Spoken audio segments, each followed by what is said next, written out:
Hi friends, ఈ రోజు మనం మనకెంతో ఇష్టమైన ఛత్రపతి శివాజీ మహారాజు గురించి తెలుసుకుందాం.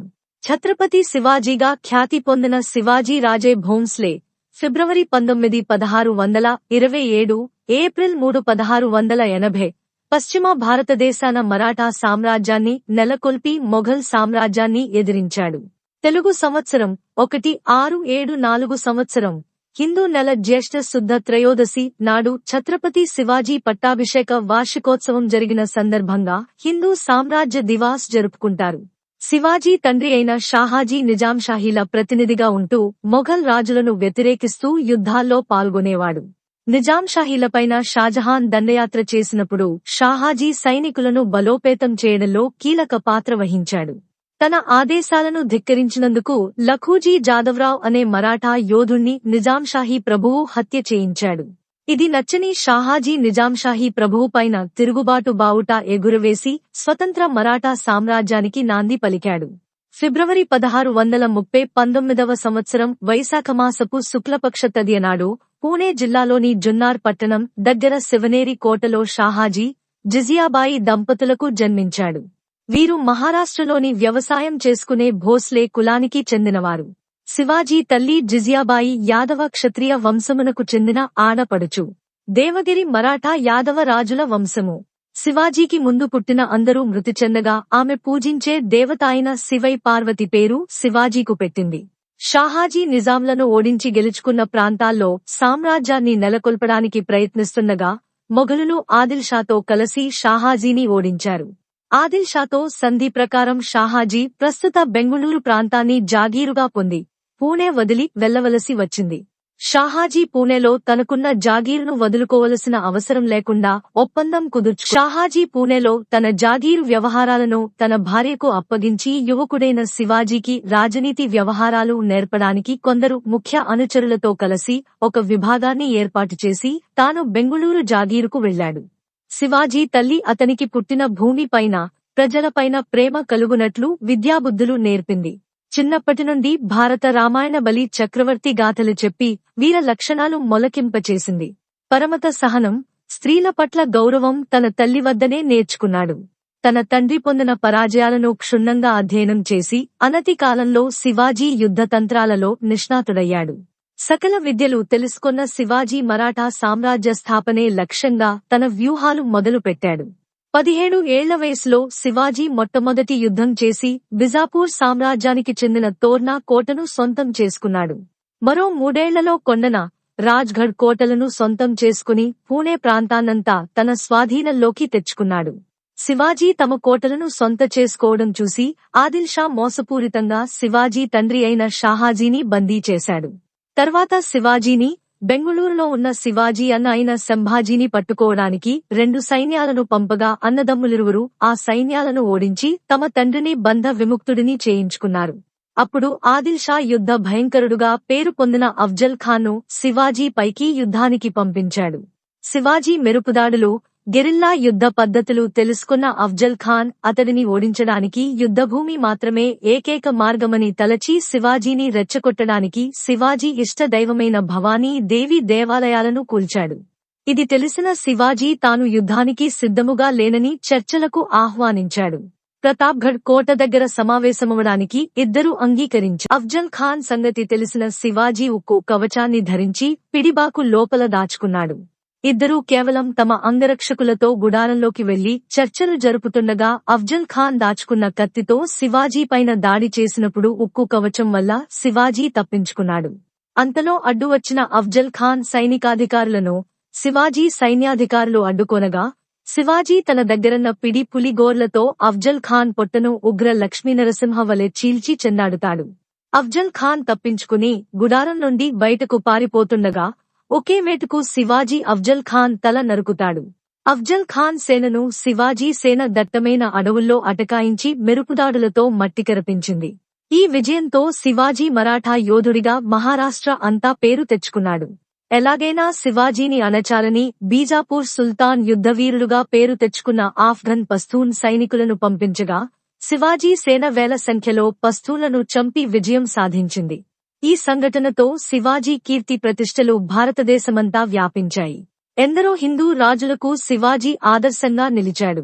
ఇది సహించలేని బిజాపూర్ సుల్తాన్ అరబ్, పర్షియా, ఆఫ్ఘన్ నుండి మెరికల్లాంటి 10,000 మంది కిరాయి సైనికులను శివాజీని అంతమొందించడానికి పంపగా శివాజీ తన వద్దనున్న 5,000 మరాఠా యోధులతో కలిసి కొల్హాపూర్ వద్ద ఎదుర్కొన్నాడు. హర హర మహాదేవ అంటూ శివాజీ యుద్ధరంగంలో విజృంభించి శత్రువులను ఊచకోత కోశాడు. ఈ విజయంతో కేవలం సుల్తానులే కాక మొఘల్ చక్రవర్తి అయిన ఔరంగజేబుకు సైతం శివాజీ అంటే భయం పుట్టింది. శివాజీ నుండి ఎప్పటికైనా తనకు ముప్పు తప్పదని ఔరంగజేబు భావించి సన్నాహాలు మొదలుపెట్టాడు. తన మేనమామ షాయిస్తా ఖాన్ను శివాజీపై యుద్ధానికి 2 సార్లు పరాజయాన్ని ఎదుర్కొన్న ఆదిల్షా మూడవసారి సిద్ది జోహార్ అనే పేరు పొందిన సైన్యాధ్యక్షుడికి అపారమైన సైనిక, ఆయుధ బలగాలు అందించి కొల్హాపూర్ పంపించాడు.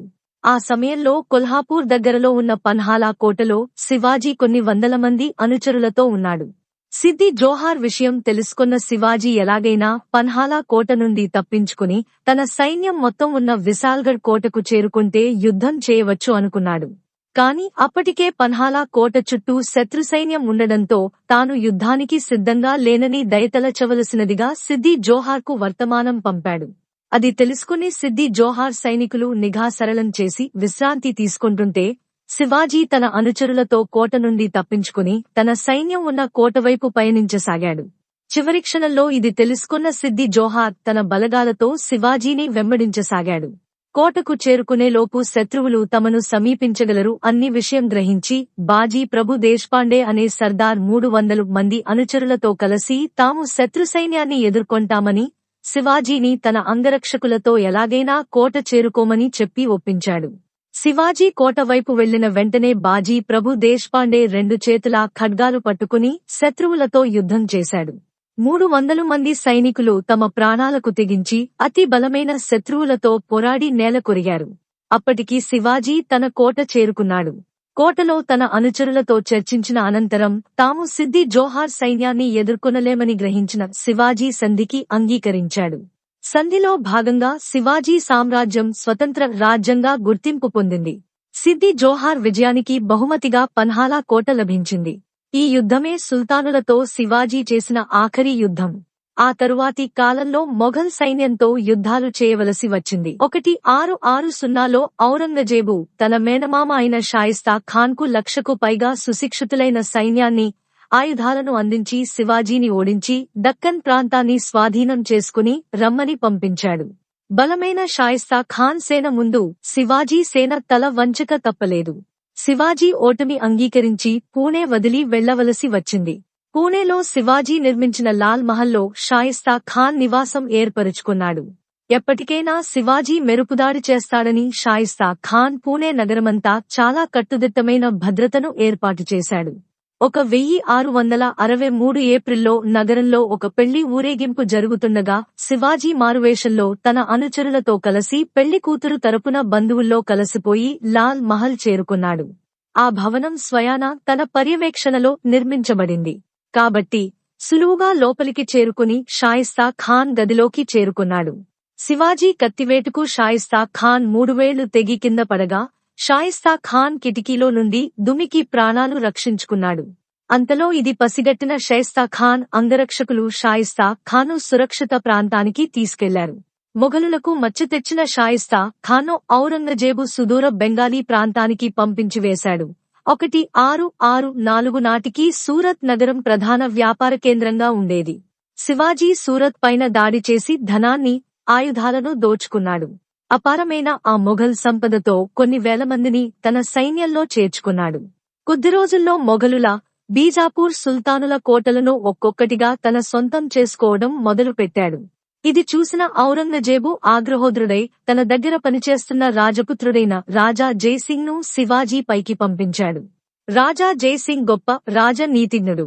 రాజా జైసింగ్ ఆధ్వర్యంలో మొఘల్ సేనలు మొదట పురంధర్ దుర్గాన్ని ఆక్రమించాయి.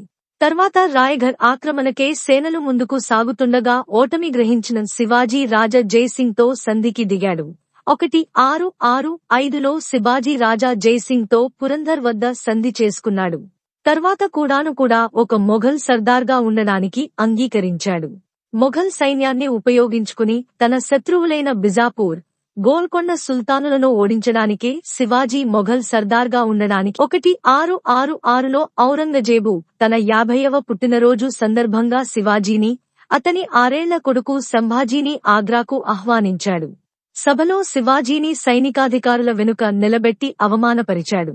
ఇది సహించలేని శివాజీ బయట వెళ్తుండగా భటులు చుట్టుముట్టి శివాజీ ఉంటున్న అతిథి గృహానికి తీసుకెళ్లి అక్కడే బందీ చేశారు. ఔరంగజేబు మొదట శివాజీని చంపాలనుకున్నా, దానివల్ల మరాఠాలు ఒక్కసారిగా చెలరేగుతారని తెలుసుకుని శివాజీని బందీగా ఉంచాలని నిశ్చయించాడు. తన కొడుకుతో బందీగా ఉన్న శివాజీ ఎలాగైనా తప్పించుకోవాలని ప్రయత్నించసాగాడు. ప్రతిరోజు తాను ఏరికోరి సమకూర్చిన పళ్లను ఆగ్రాలోని సాధువులకు, గుడులకు, ఫకీర్లకు పంపించేలా అనుమతి తీసుకున్నాడు. కొన్ని నెలలపాటు పళ్ల బుట్టలు పంపించిన తర్వాత తాను పనిమనిషిగా మారువేషం వేసుకుని కొడుకును బుట్టలో పెట్టుకుని తప్పించుకున్నాడు. శివాజీ, సంభాజీ ఇద్దరూ పళ్లబుట్టల్లో దాక్కుని తప్పించుకున్నారని ఒక వాదన. తప్పించుకున్న తర్వాత శివాజీ రాయగఢ్ చేరుకున్నాడు. ఆ తర్వాత 2 సంవత్సరముల వరకు శివాజీ మొఘలులపై ఎటువంటి సైనిక చర్యకు దిగకుండా పురంధర్ సంధికి కట్టుబడి ఉన్నాడు. మువాజం అనే దక్కన్ రాష్ట్ర పాలకుడి సలహా మేరకు ఔరంగజేబు శివాజీని రాజుగా గుర్తించాడు. కొన్ని రోజులకు ఈ శాంతి ఒప్పందం పటాపంచాలైనది. మొఘలు సైనాధిపతులు మహాబత్ ఖాన్, బహదూర్ ఖాన్, దిలేవార్ ఖాన్లు మూకుమ్మడిగా శివాజీపై దాడి చేశారు, కానీ వారి ఎత్తులు పారలేదు. శివాజీతో యుద్ధంలో వారు ఘోర పరాజయం పొందారు. శివాజీ జీవిత చరిత్రలో ముఖ్యమైన విజయంగా దీన్ని పేర్కొనవచ్చు. అప్పటికే శివాజీ ప్రాబల్యం తగ్గడం వల్ల, మొఘలులు మరిన్ని యుద్ధాలలో పాల్గొంటూ ఉండడం వల్ల ఔరంగజేబు శివాజీ నుండి ముప్పు ఉండదని భావించి పెద్దగా పట్టించుకోలేదు. శివాజీ ఎక్కువ ప్రాచుర్యం పొందేలా కాకుండా రహస్యంగా తన కార్యకలాపాలు నిర్వహించడం మొదలుపెట్టాడు. 1674 నాటికి 1,00,000 మంది సుశిక్షితులైన సైన్యాన్ని, ఆయుధాలు, అశ్వాలు, నౌకా వ్యవస్థను సమకూర్చుకున్నాడు. జనవరి 1670 నుండి మొఘల్ కోటలపైన దాడులు చేసి సొంతం చేసుకోవడం మొదలుపెట్టాడు. అలుపెరగని యుద్ధాలతో అలసిపోవడం, సరియైన సైన్యం లేకపోవడం, ఖజానా ఖాళీ కావడంతో మొఘల్ సైన్యం శివాజీని ఎదుర్కొనలేకపోయింది. శివాజీ ఎన్నో కోటలను సులువుగా స్వాధీనం చేసుకున్నా పూణే దగ్గర ఉన్న కొండన కోట స్వాధీనం కాలేదు. ఆ కోటను ఉదయ్భాన్ రాథోడ్ అనే రాజపుత్రుడు పరిరక్షిస్తుండడమే కారణం. దుర్భేద్యమైన ఆ కోట చుట్టూ ఎప్పుడూ సైనికులు పహారా కాస్తుండడంతో శివాజీ తన దగ్గర అత్యంత గొప్ప సైనికాధికారిగా పేరు తెచ్చుకుని తానాజీ మలుసారేకి ఆ కోట స్వాధీనం చేసుకుని బాధ్యత అప్పగించాడు. తానాజీ తన అనుచరులతో రహస్యంగా ఆ కోటను కొద్ది రోజుల పాటు క్షుణ్ణంగా అధ్యయనం చేశాడు. అన్ని ప్రధాన ద్వారాల్లో కట్టుదిట్టమైన సైన్యం ఉంది. చివరగా కోటకు ఒకవైపు ఉన్న ఒక కొండ తానాజీని ఆకర్షించింది. ఆ కొండ చాలా ఏటవాలుగా ఉండడంతో సైన్యం ఆ కొండ ఎక్కడం అసాధ్యం. అప్పుడు తానాజీ యశ్వంతి అనే పేరుకల ఉడుముకు తాడు కట్టి కొండ పైకి విసిరాడు. తాడు సహాయంతో పైకి వెళ్లినవారు అందించిన తాళ్లను పట్టుకుని సైన్యం కోటలోకి చేరుకుంది. చరిత్రలో యుద్ధంలో ఉడుమును ఉపయోగించడం ఇదే ప్రథమం అనుకోవచ్చు. అంతలో తానాజీ సోదరుడు సూర్యాజీ కోట ముఖద్వారంపైన దాడి చేశాడు. మరాఠాలకు రాజపుత్రులకు జరిగిన భీకరపోరులో మరాఠాలు గెలిచినా తానాజీ మరణించాడు. ఈ వార్త విన్న శివాజీ, కోటను గెలిచాము కానీ సింహాన్ని పోగొట్టుకున్నాము అన్నాడు. సింహంవలే పోరాడిన తానాజీ గౌరవార్థం కొండన కోట పేరును సింహగఢ్గా మార్చాడు. జూన్ 6, 1674న రాయగఢ్ కోటలో వేద పఠనాల మధ్య శివాజీని క్షత్రియరాజులందరికీంద్రపతిగా కీర్తిస్తూ ఛత్రపతి అని బిరుదును ప్రదానం చేశారు. కొన్నాళ్లకు 50,000 బలగంతో దక్షిణ రాష్ట్రాల దండయాత్ర చేసి వెల్లూరు, గింగీలను సొంతం చేసుకున్నాడు. 27 ఏళ్లపాటు యుద్ధాలలో గడిపి హిందూ రాజులకు ఆదర్శంగా నిలిచి సువిశాల మరాఠా సామ్రాజ్యాన్ని నెలకొల్పిన ఛత్రపతి శివాజీ 3 వారాలు తీవ్ర జ్వరంతో బాధపడి ఏప్రిల్ 3, 1680న మధ్యాహ్నం 12 గడియలకు రాయగఢ్ కోటలో మరణించాడు.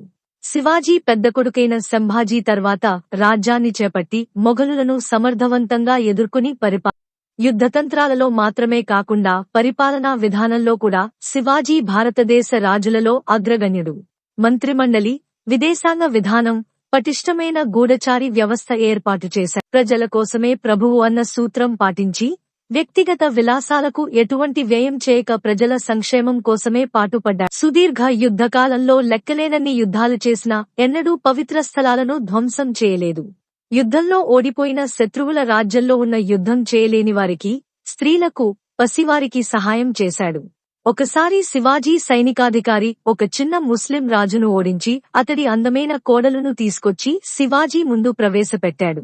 శివాజీ ఆమెతో, నా తల్లి కూడా మీ అంత అందమైనది అయి ఉంటే నేను కూడా అందంగా ఉండేవాడని అంటూ ఆమెను తల్లిలా గౌరవించి కానుకలతో ఆమె రాజ్యానికి పంపించాడు. శివాజీ లౌకిక పాలకుడు. శివాజీ అన్ని మతాలకు అనుకూలంగా ఉండి అన్ని మతాల ప్రజలను బాగా చూసుకునేవాడు.